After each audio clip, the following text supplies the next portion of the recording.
2막 소크라테스를 만나다. 자네 공장의 목표가 뭔가? 나는 아무도 가르친 적이 없다. 오직 그들이 생각하도록 만들었을 뿐이다. 소크라테스. 2주 전 시카고시 북서쪽에 위치한 시카고 오헤어 국제공항의 날씨는 맑고 쾌적했다. 지금 입고 있는 회색 정장이 칙칙해 보일 만큼 사람들의 옷차림도 매우 간편해 보였다. 눈에 보이는 모든 것들이 생기발랄하게 돌아가고 있었고 나 역시 그때만 해도 일이 순조롭게 풀릴 거라는 생각에 일말의 의심도 없었다. 아무튼 나는 출장이라기보다는 여행에 가까운 기분으로 휴스턴행 비행기를 기다리고 있었다.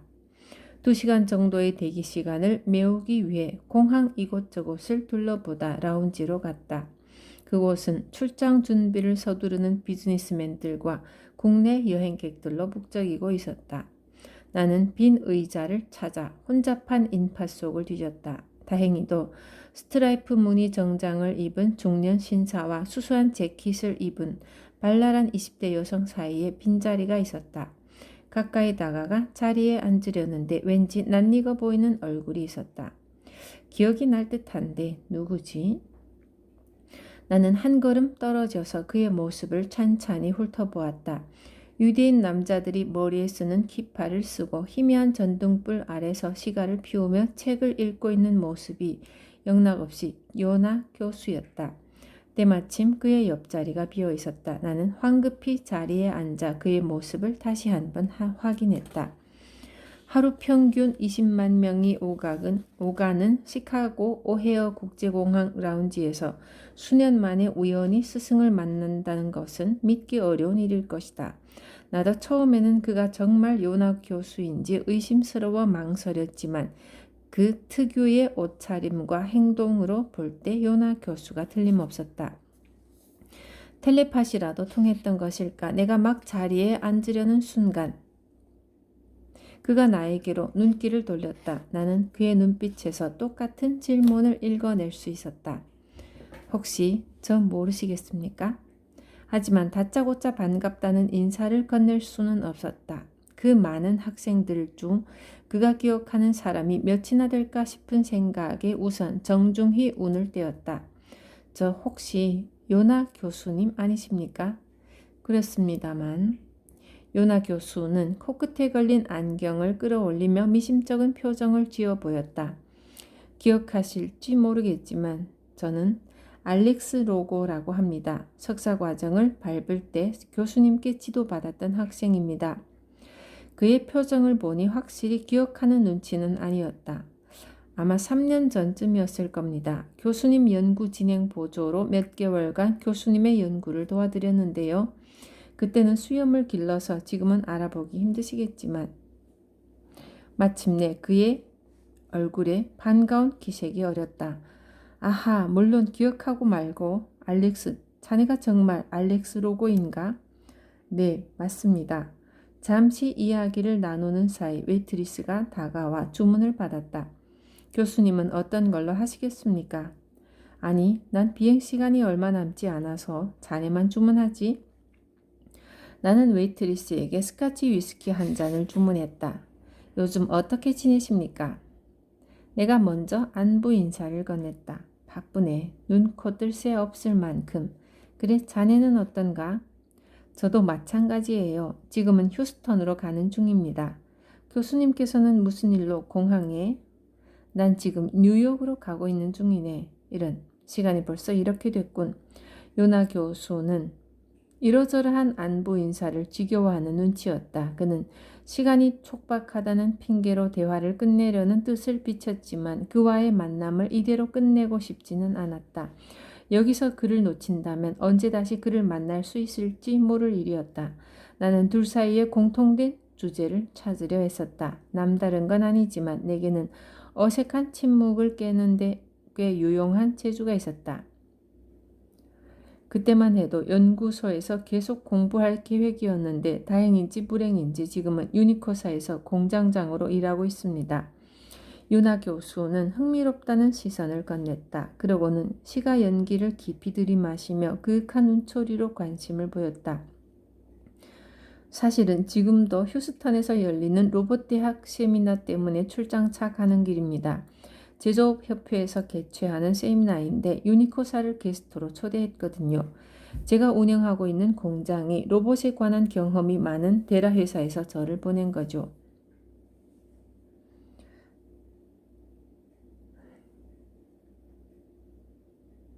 그럼 세미나 주제로 기술적인 문제를 이야기하는 건가?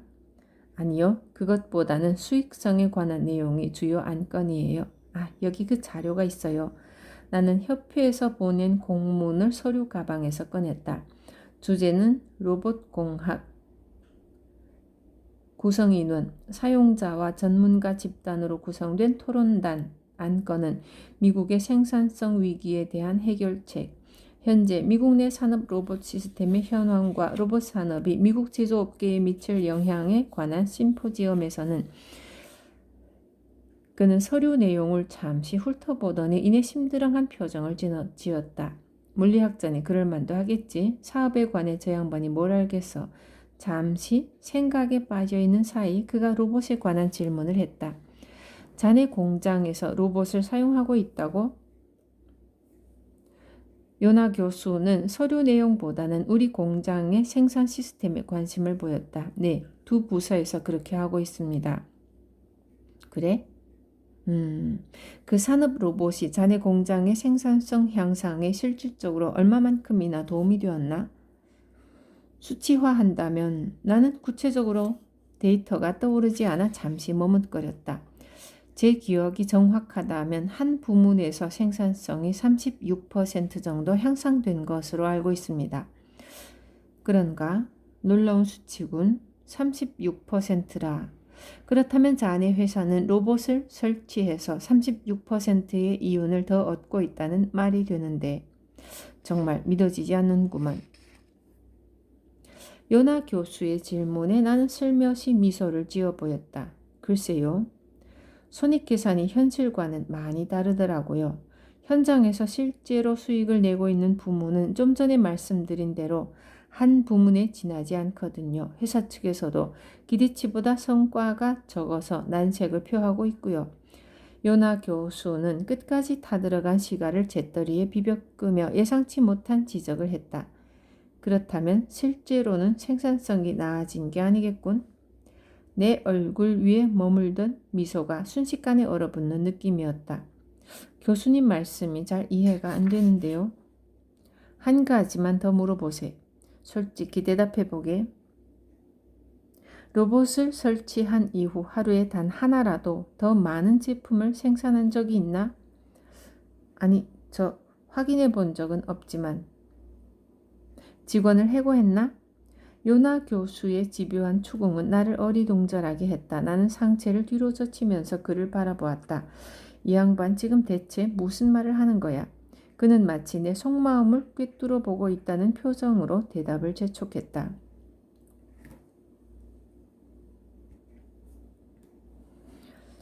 인원 감축을 말씀하시는 겁니까? 천만에요. 그럴 순 없죠. 아시지 않습니까? 노조의 반발이 워낙 강해서 그럴 만한 엄두도 못 냈습니다. 저희는 로봇을 도입할 때 노조와 생산성 향상을 이유로 그 어느 누구도 해고하지 않겠다는 합의를 봤습니다. 그 대신 몇 명을 다른 부서에 배치했고요. 물론 사업이 침체될 때는 해고하기도 합니다만. 그렇다면 로봇이 자네 공장의 인건비를 절감해 준 것도 아니군 그려? 네, 그런 셈이죠. 그렇다면 현재 재고 상태는 어떤가? 요나 교수는 문제의 핵심을 정확히 공략했다. 나는 짐짓 여유를 부리며 그에게 물었다. 교수님, 그건 왜 물으시는 거죠? 말해보게. 재고량이 줄었나? 일단 데이터를 확인해 봐야 알겠지만 그렇지 않은 것으로 알고 있습니다. 아마 그전과 별다른 차이는 없을 텐데요. 한번 확인해 보는 게 좋을 것 같네, 알렉슨. 자네가 공장의 효율성을 검토해 보려고 한다면 말이야. 재고가 쌓이고 인건비 절감도 안 되고 출하량에도 별반 도움이 안 된다면 결코 생산성이 향상되었다고 말할 수가 없는 걸세. 요나 교수의 마지막 일격에 나의 하드웨어는 일순간 정지해버렸다.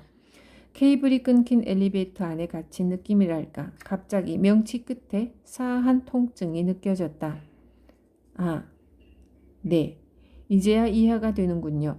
근데 저희 공장의 효율성은 이전에 비해서는 월등히 높아졌고 비용도 줄어들었는데요. 그런가? 요나 교수는 읽고 있던 책을 덮으며 내게 미심쩍다는 눈빛을 보냈다. 네, 확실합니다. 효율성은 평균 90%를 웃돌고 있고 부품당 원가 비용도 엄청나게 절감했습니다. 회사도 그렇고 저도 무한 경쟁 시대에 살아남기 위해서 효율성과 비용 절감을 하려고 최선을 다하고 있습니다. 산업 로봇도 그래서 도입했고요. 나는 열과 성을 다해 설명했지만 요나 교수의 표정에는 별다른 변화가 없었다. 어색한 침묵이 흐르는 가운데 웨이트리스가 스카치 위스키를 내 앞에 내려놓았다. 그렇게 높은 효율성을 달성하자면 로봇을 끊임없이 가동시켜야겠군. 물론이죠. 만약 로봇 가동을 중단한다면 부품당 원가 비용이 오르는 것은 물론이고 효율성도 떨어지게 될 테니까요. 로봇만의 문제는 아니죠. 다른 생산 자원 역시 같은 맥락에서 검증해야 한다고 봅니다. 무엇보다 효율성을 높이고 원가 비용을 절감하기 위해서는 생산을 멈출 수가 없습니다. 정말 그렇게 생각하나? 네. 나는 확신에 찬 표정으로 대꾸했다. 그러나 한 가지 그에게만은 고백하고 싶은 것이 있었다. 그렇다고 해서 저희 공장에 아무 문제가 없다는 얘기는 아닙니다. 요나 교수는 잠시 생각에 잠겨 있다가 온화한 미소를 지으며 물었다. 자, 그럼 우리 좀 더 솔직해지기로 하세. 자네 공장의 재고가 계속 늘고만 있지 않나? 안 그런가? 나는 요나 교수를 물끄러미 쳐다보았다. 도대체 그걸 어떻게 알았을까? 재고를 말씀하시는 거라면 물론 모든 재고량을 말하는 거지. 글쎄요. 제품에 따라 다르긴 하지만 솔직히 창고 절반 이상이 재고 물량으로 가득합니다. 재고량이 그 정도라면 제품 납품일도 지연되고 있겠구만. 제때 출하되는 제품이 몇 개나 되나? 혹시 하나도 없는 건 아닌가? 나는 그의 날카로운 분석에 혀를 내두를 수밖에 없었다. 네, 맞습니다. 납품일 지연 문제는 저희 공장이 풀어야 할 가장 큰 과제예요. 고객들의 클레임도 감당할 수 없는 정도고요. 요나 교수는 마치 이 모든 사실을 예견하고 있었다는 듯 고개를 끄덕였다.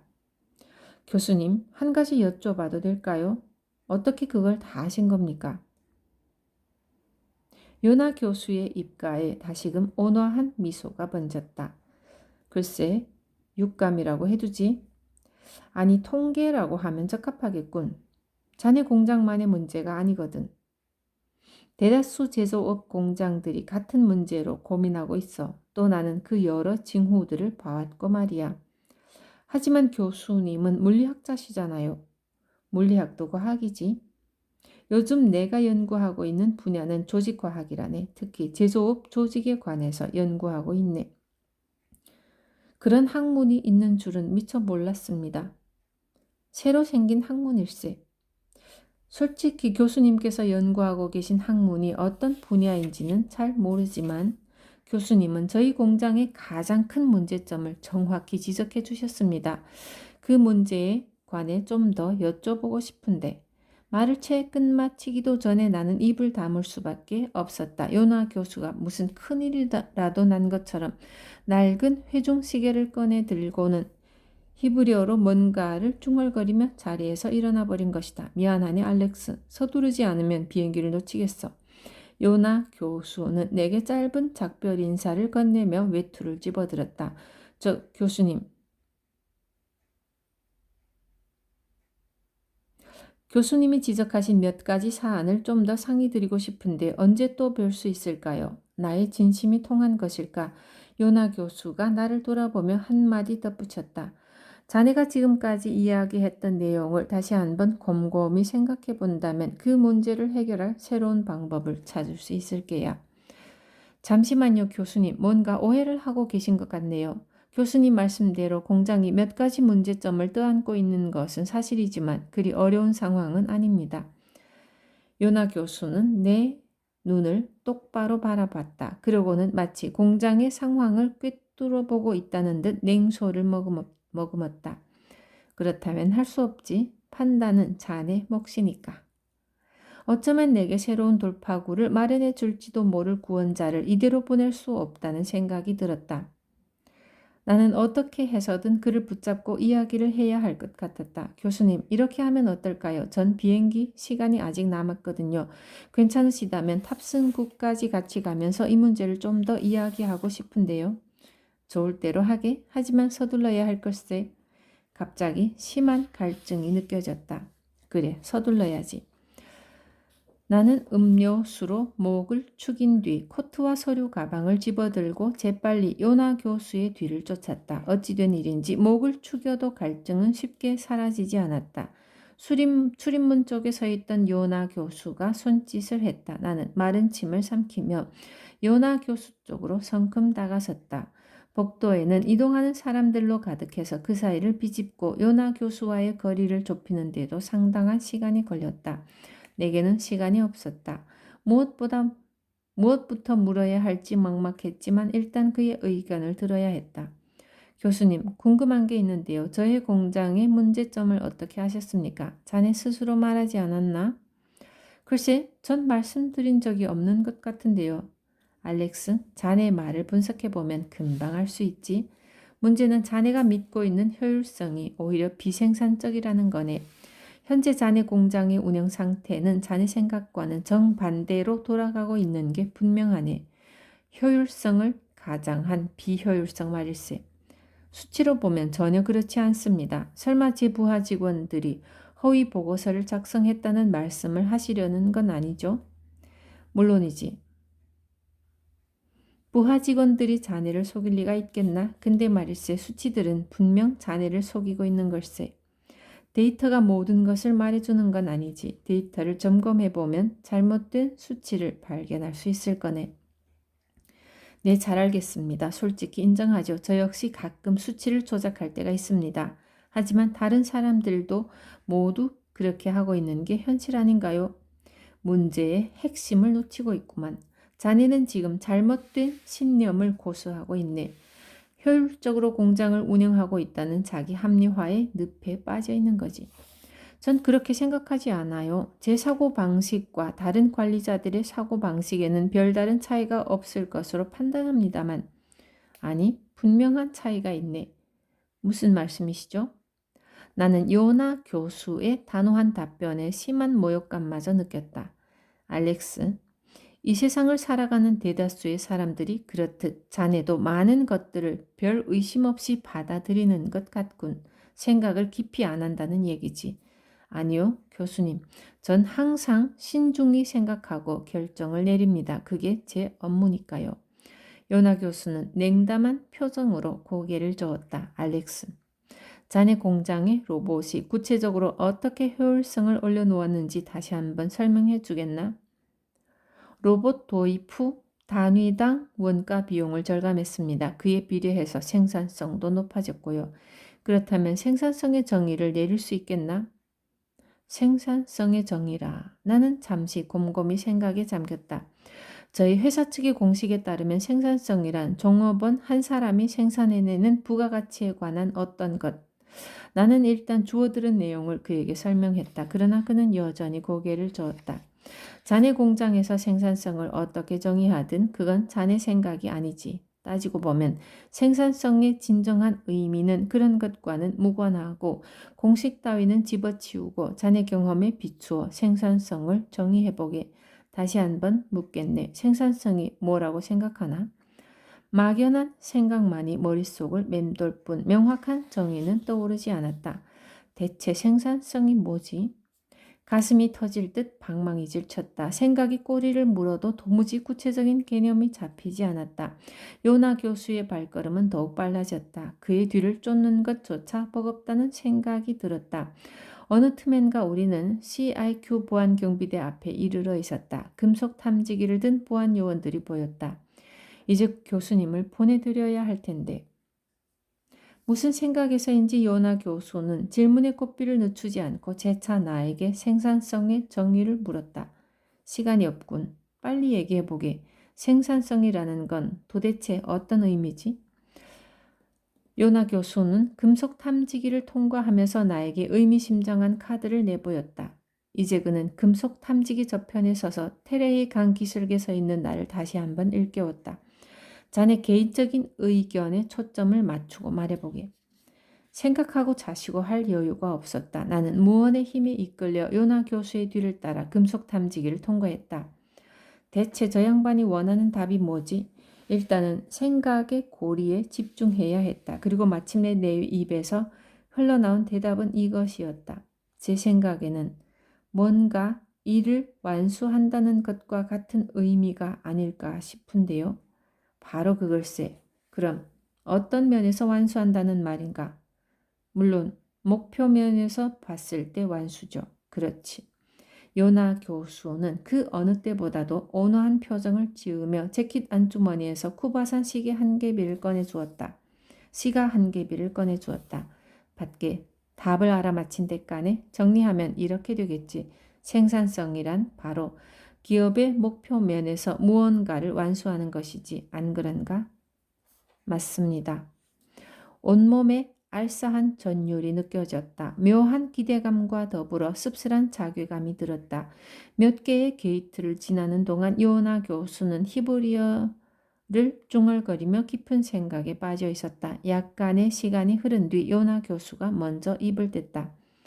알렉스, 생산성이란 한 회사가 그 회사의 목표치에 점점 다가가는 일련의 행위라고 생각하네. 회사가 목표치에 접근할 수 있도록 하는 모든 행위를 생산적이라고 한다면 그 반대의 행위는 비생산적이라고 할 수 있겠지? 이해가 되나? 네, 하지만 교수님, 저에게는 너무 상식적인 이야기로만 들리는데요. 평범함 속에 진리가 있다는 말도 모르나?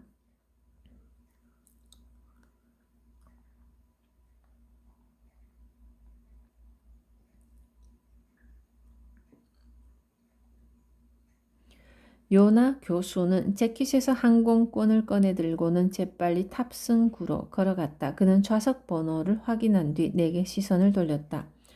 교수님, 좀 더 자세히 말씀해 주실 순 없나요?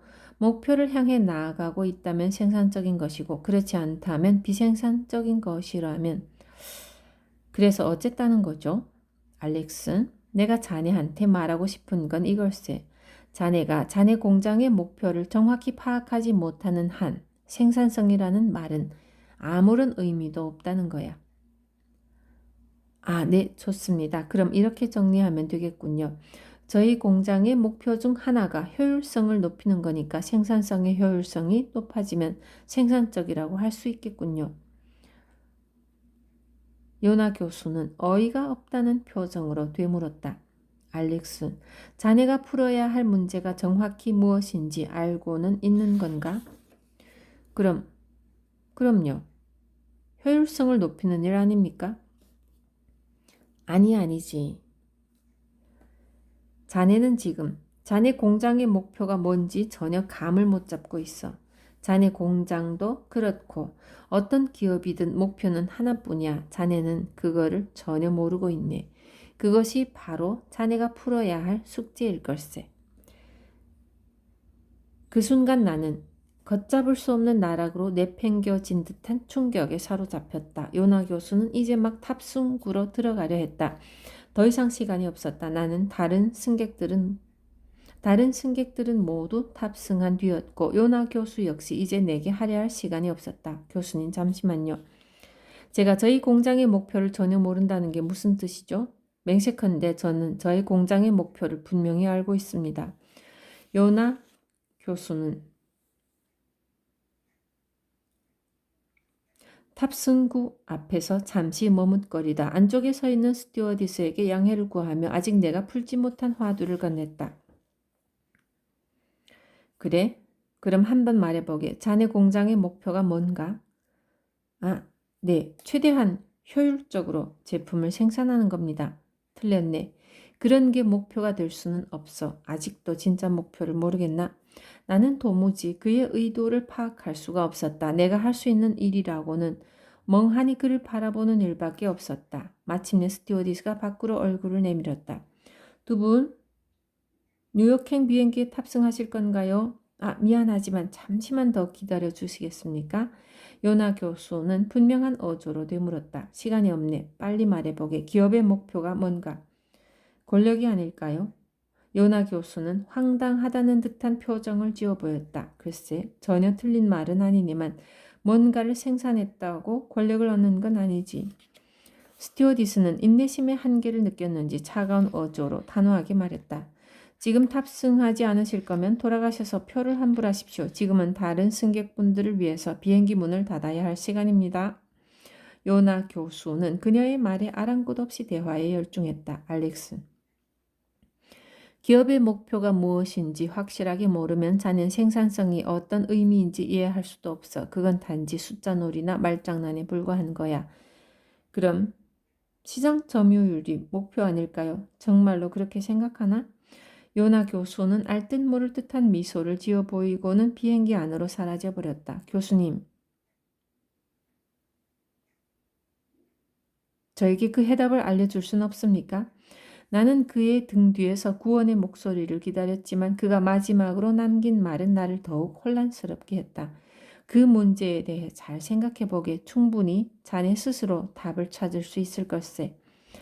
짜증스러웠던 스튜어디스의 얼굴에 안도하는 미소가 스쳤다. 요나 교수는 손을 흔들어 작별 인사를 건넸다. 이제 내가 할 수 있는 일은 그에게 답례를 보내는 것뿐이었다. 문득 내 손에 쥐어진 쿠바산 시가를 발견했다. 나는 그것을 무심히 양복 안주머니에 찔러 넣었다.